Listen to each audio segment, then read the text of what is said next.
রূপচাঁদা মাছগুলো ভালো করে পরিষ্কার করে লবণ আর হলুদে ভিজিয়ে রেখে পরিষ্কার করলাম।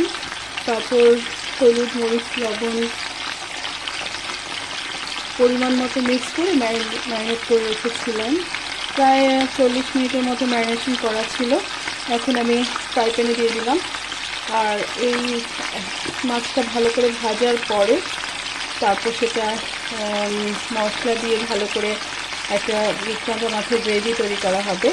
তো এই গোল্ডেন ইয়েলো কালারের যে এখনকার যে চেহারাটা, খুব সুন্দর একটা ব্রাইট লুক নিয়ে আসছে রান্নাটা। তো আমি অপেক্ষা করবো এই একটা পিস হয়ে গেলে নেক্সট পিসে আমি মানে উপরের সাইড তখন নিচে চলে যাবে। বেশ ভালো করে ভাজতে হবে কিন্তু।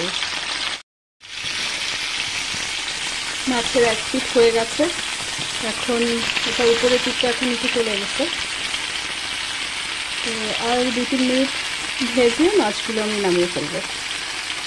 তারপর ফ্রাই প্যানে পেঁয়াজ কুচি, রসুন কুচি ভালো করে ব্রাউন করে নিয়ে তেলের মধ্যে, আমি আসলে আজকে তেলটা নিয়ে সর্ষের তেল ইউজ করছি, কারণ আমার বাসায় ভেজিটেবল অয়েল শেষ হয়ে গেছে। আমি সাডেনলি দেখলাম গাড়ির পিছনে তেল আছে, কিন্তু এখন আনা হয়নি।